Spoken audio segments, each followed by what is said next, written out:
siang. Perkenalkan, nama saya Servasius Julius Kapun SPD, guru mata pelajaran Pendidikan Agama Katolik dan Budi Pekerti di SMP Negeri 1 Kefer Manado, Kabupaten Timur Tengah Utara, Provinsi Nusa Tenggara Timur.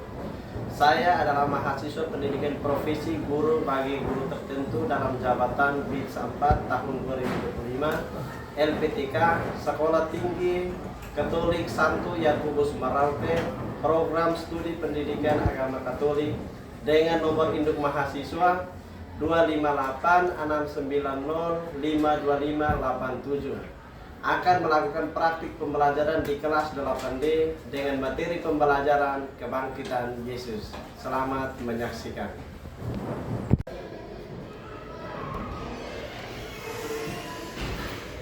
Siap.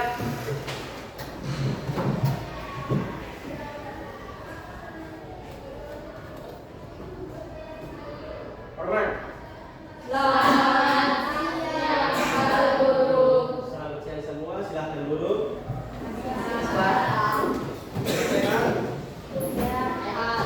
Semua semangat belajar?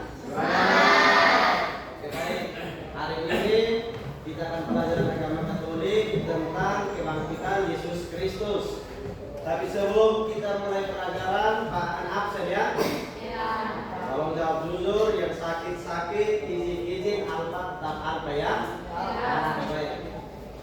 Jangan beda teman, tidak baik. Agustinus Rehan Lune. Ada Pak. Alexandra Febiola Pelokila.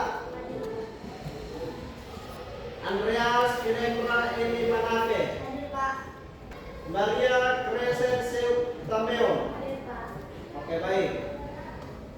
Dua teman kita tidak hadir alasan sakit. Semoga mereka cepat sembuh ya. Baik. Minggu lalu kita sudah belajar tentang penderitaan Yesus atau wafat Yesus. Sekarang kita akan masuk pada kebangkitan Yesus.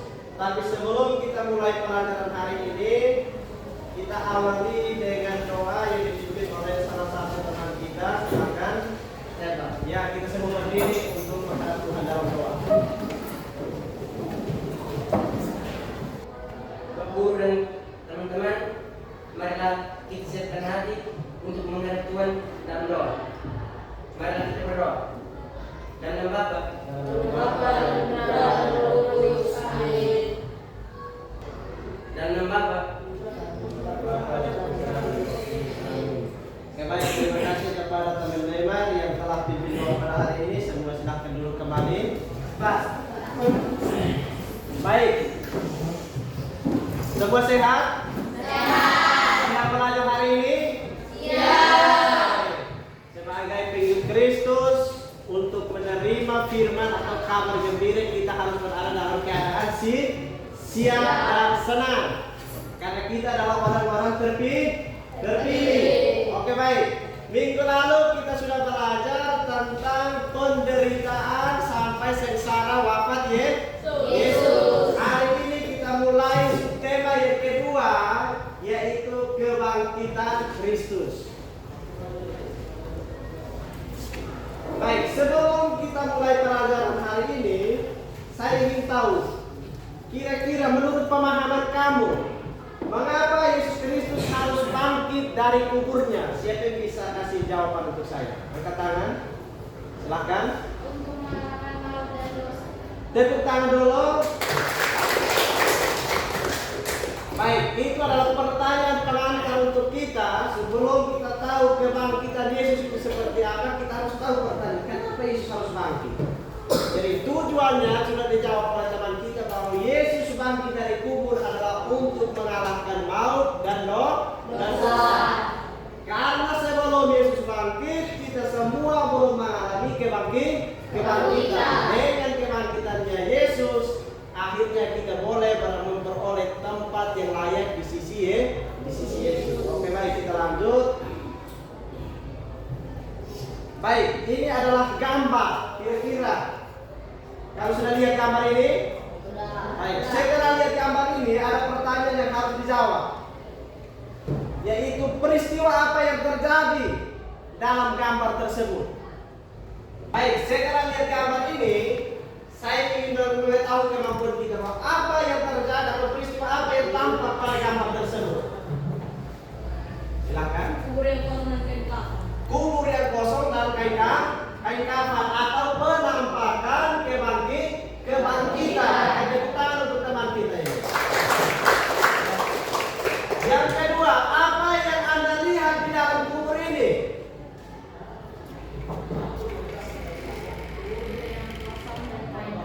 Kubur yang kosong dan kain kafan. Tepuk tangan dulu. Yang berikut, apa bukti tentang kebangkitan Yesus? Kuburan yang terlihat kosong dan penampakan Yesus. Kuburan yang kosong, bukti yang tercatat di sini adalah kuburan Yesus yang kosong dan bukti penampakan. Oke, baik, tepuk tangan untuk teman-teman.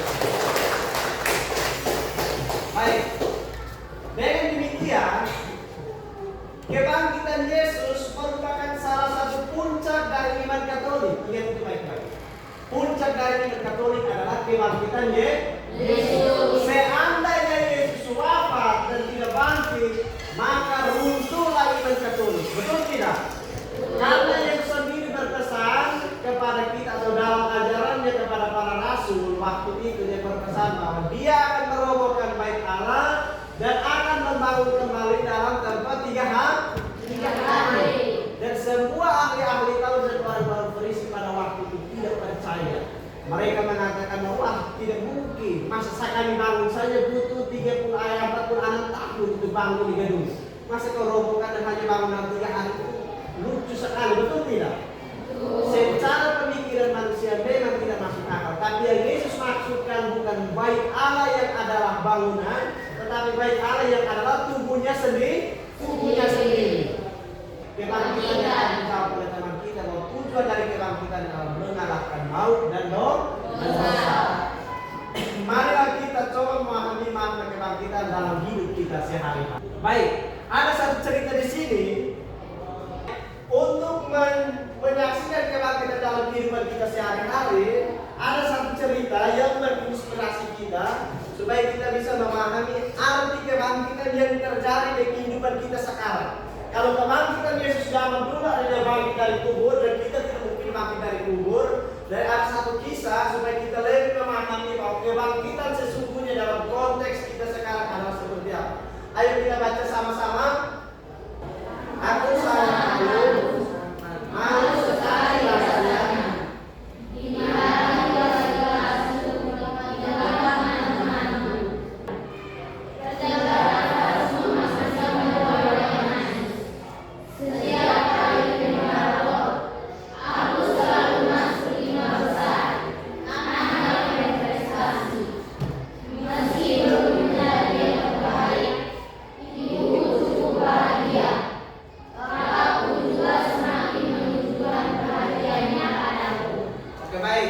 Setelah kita baca cerita di atas, ada pertanyaan-pertanyaan penuntut untuk kita memahami arti kebangkitan sesungguhnya pada konteks kita yang sekarang ini.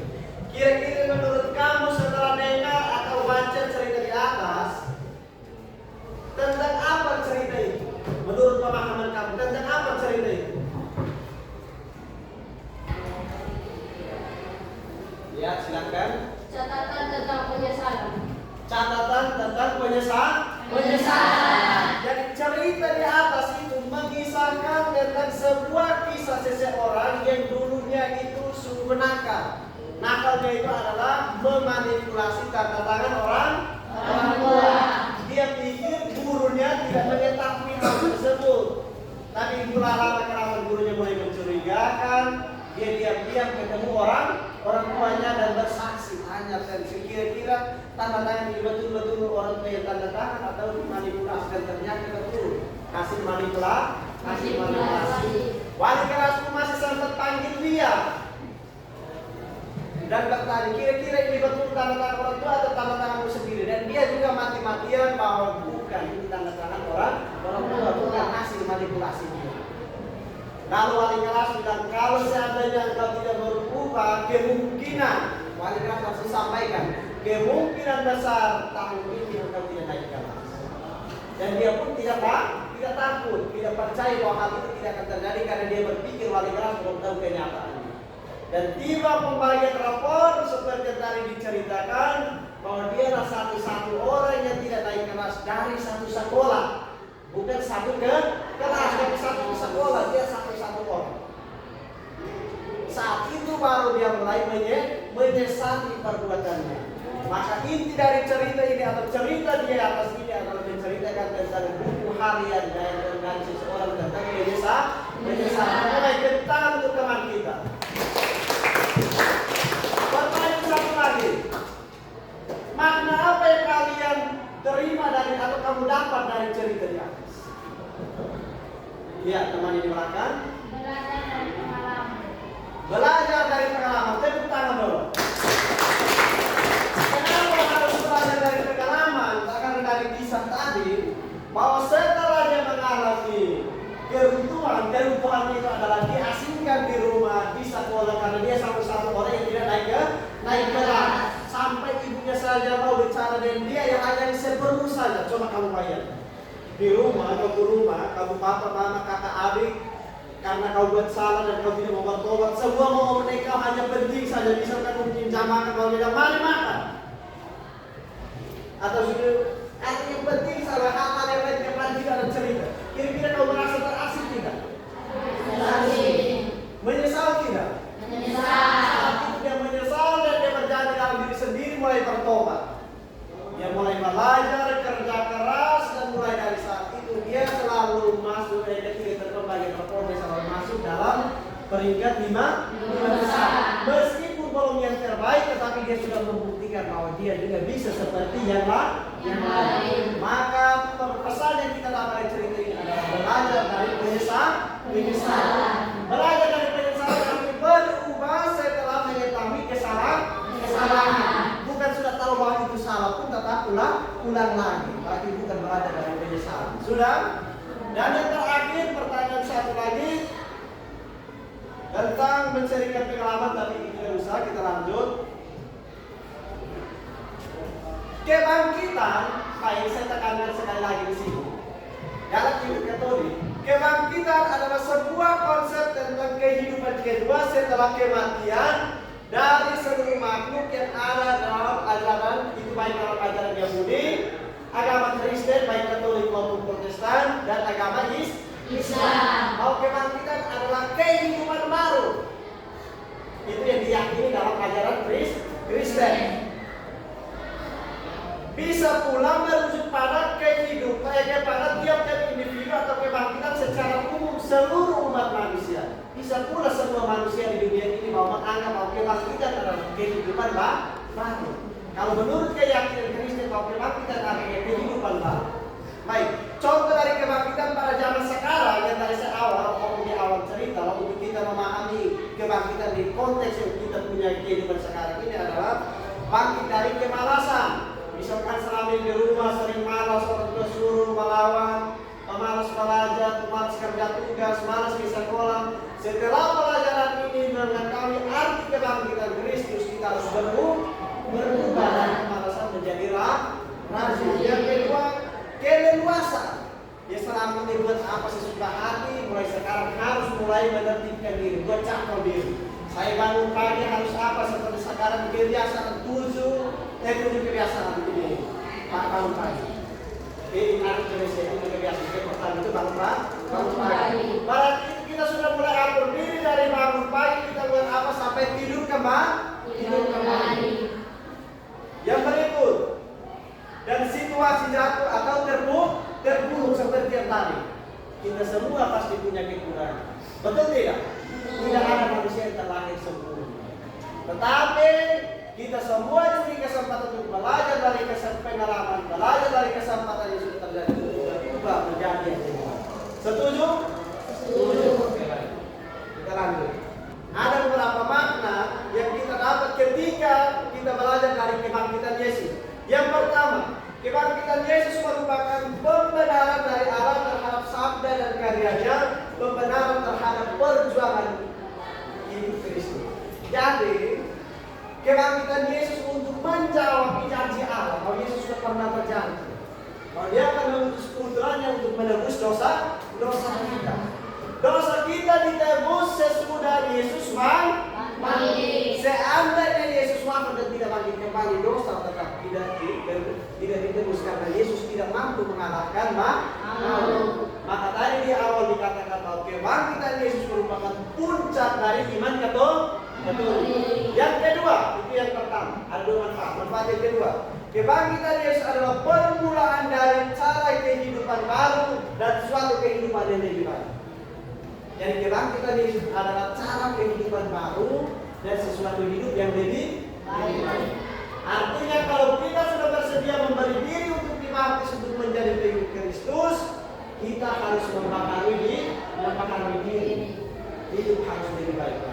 Kalau yang selama ini mampu masih pusing dan kita di rumah, saya dapat pelajaran hari ini mulai pulang, mulai berubah.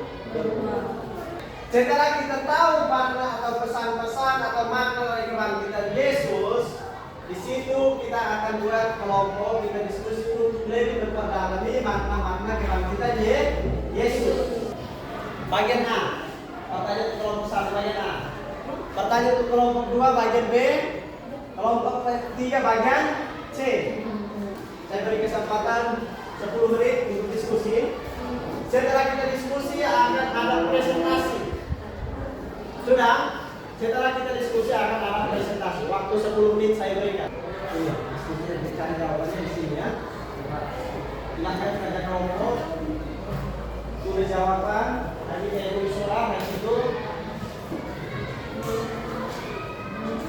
Silakan kerjasama, tidak usah kerja sendiri, maju lagi. Ini kelompok. Ini silakan sedikit, oke. Kerja kelompok, kerjasama supaya lebih cepat. Ini saya satu orang yang kerja sama-sama. Teman-teman yang satu orang tulis, yang lain sumbangkan pendapat supaya lebih cepat. Bisa? Oke. Baik, kerjasama ya, cari jawaban. Diskusi.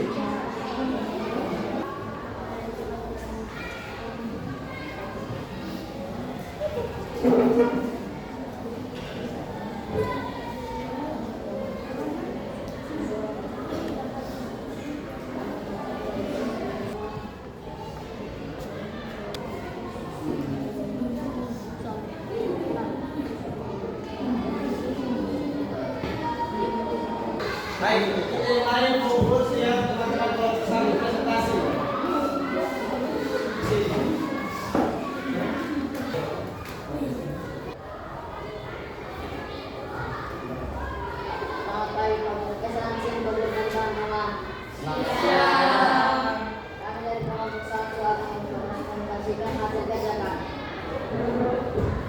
Saya persilakan kepada presenter.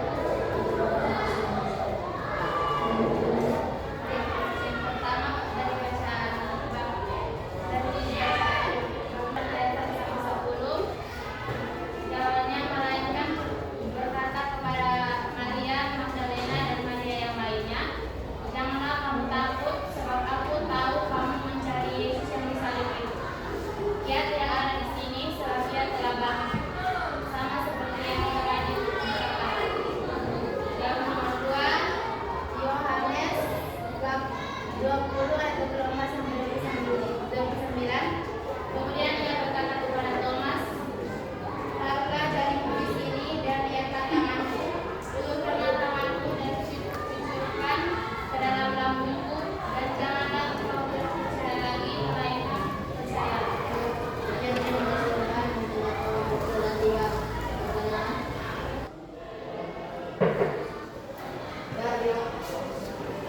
Apa makna kebangkitan Yesus bagi diri kalian? Apa makna kebangkitan Yesus bagi diri kalian? Ayo kita menjawab. Mengalahkan maut tadi. Dan berubah menjadi yang lebih baik. Apakah menerima kewajiban? Terima kasih. Tepuk tangan untuk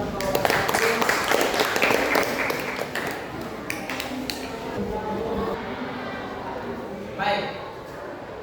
Bukti kebangkitan Yesus ada di dalam di sini sudah ada. Hanya kita harus baca dan teliti baru bisa menemukan. Di situ dia siapkan dua teks yang menunjukkan bukti-bukti kebangkitan Yesus.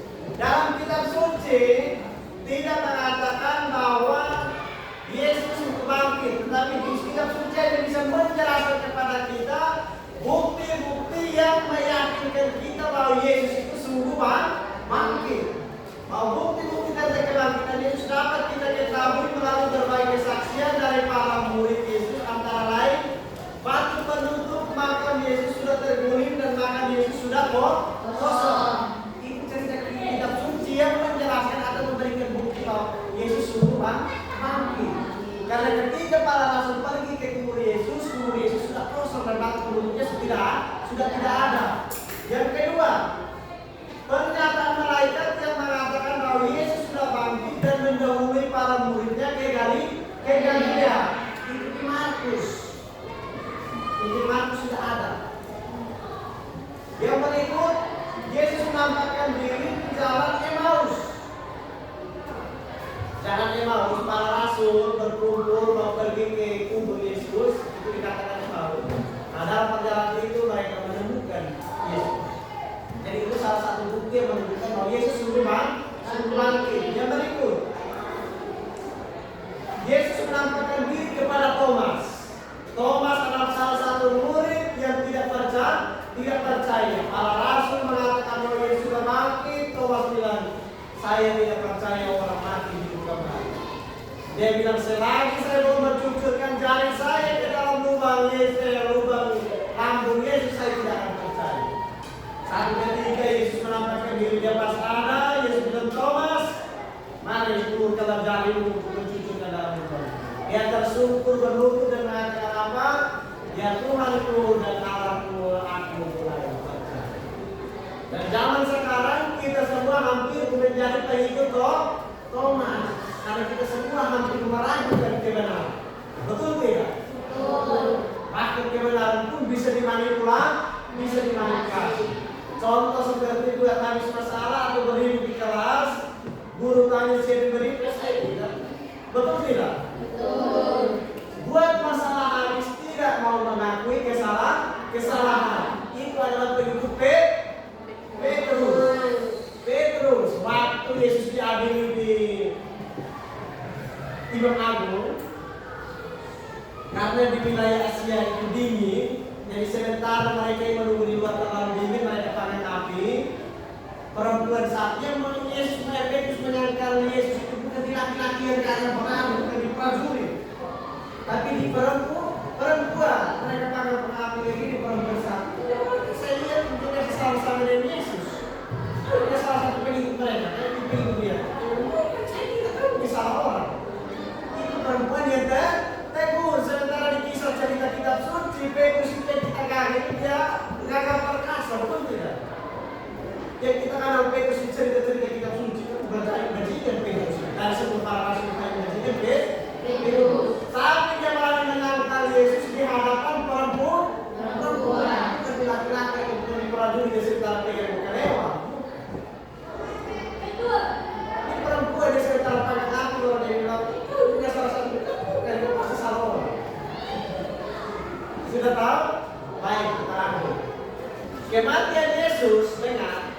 Kematian Yesus di kayu salib baik kebanyakan orang Yahudi adalah kegagalan misi.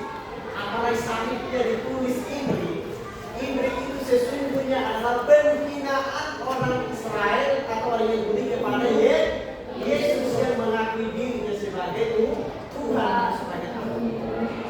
Tetapi mereka tidak paham terjemahan Imri itu sebenarnya seperti apa. Baik, kita lanjut.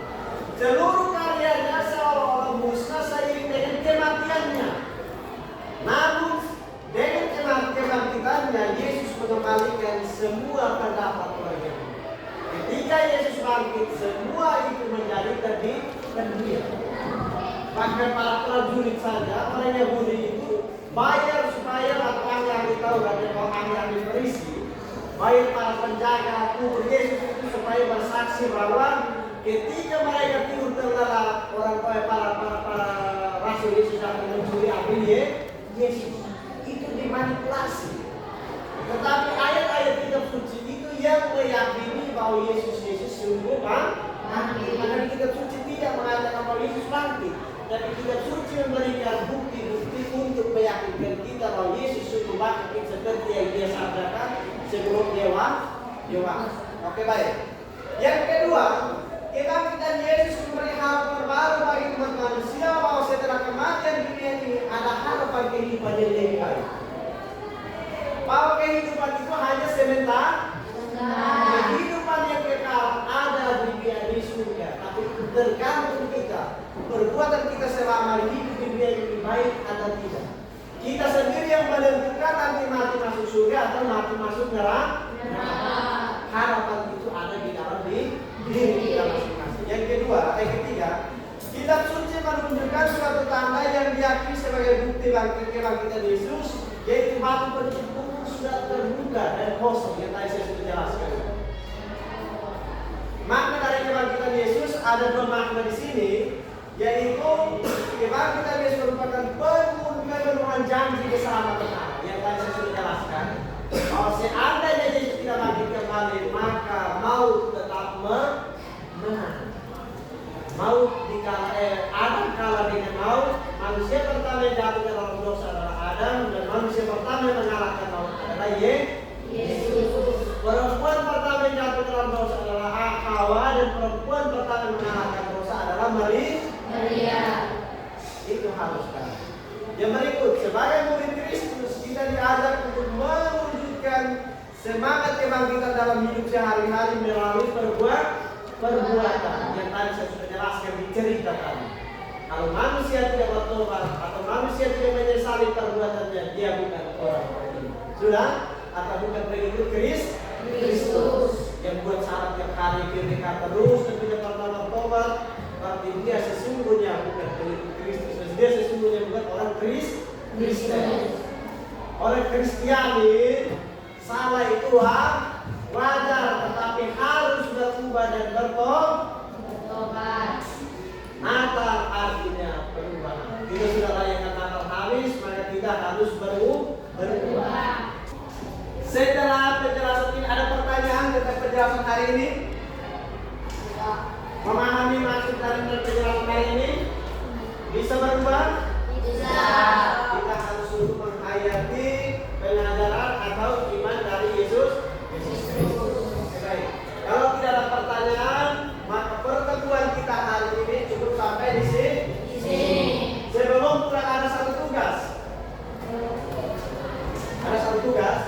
Tulislah semuanya untuk lebih mendekatkan diri pada Tuhan agar selalu dikuatkan dalam menjalani hidup yang penuh dengan tantangan ini. Itu tugas yang perlu dikerjakan.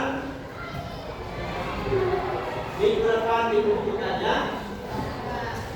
Baik, karena tugas sudah ditulis, karena tidak ada usul saran pertanyaan hari ini, maka pertemuan kita hari ini cukup sampai di sini.